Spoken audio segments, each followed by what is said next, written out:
sweatshop bosses, Max Blank and Isaac Harris. The Manhattan-based Triangle Shirtwaist Company was housed in the top 3 floors of the Ash Building on the corner of Green Street and Washington Place, employing mostly young immigrant women who worked 12-hour days, 7 days a week, all for the abusively meager pay of $15 per week.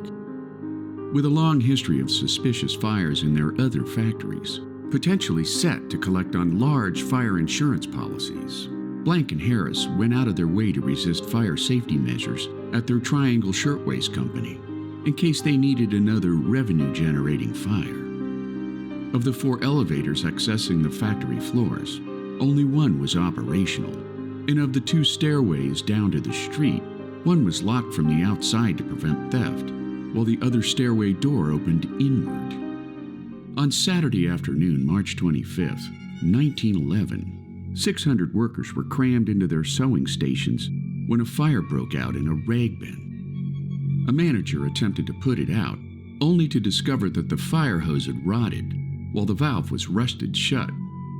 Panic ensued as a long line of workers queued before an elevator that held only 12 passengers at a time. When it broke down amidst the heat and flames, terrified workers plunged down the shaft to their deaths.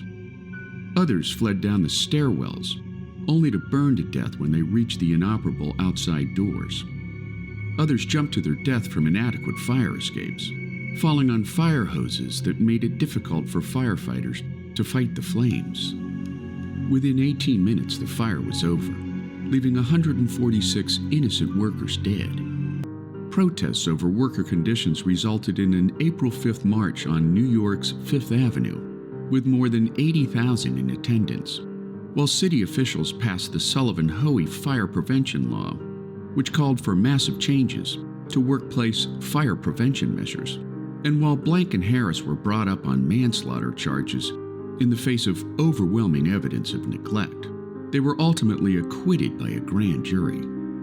To settle the many lawsuits against them, Blank and Harris eventually paid out compensation to the victims' families of $75 per life lost, a mere fraction of the $400 per death settlement they received from their insurance company, making the Triangle Shirtwaist Fire an early wake-up call for union organizers throughout the United States.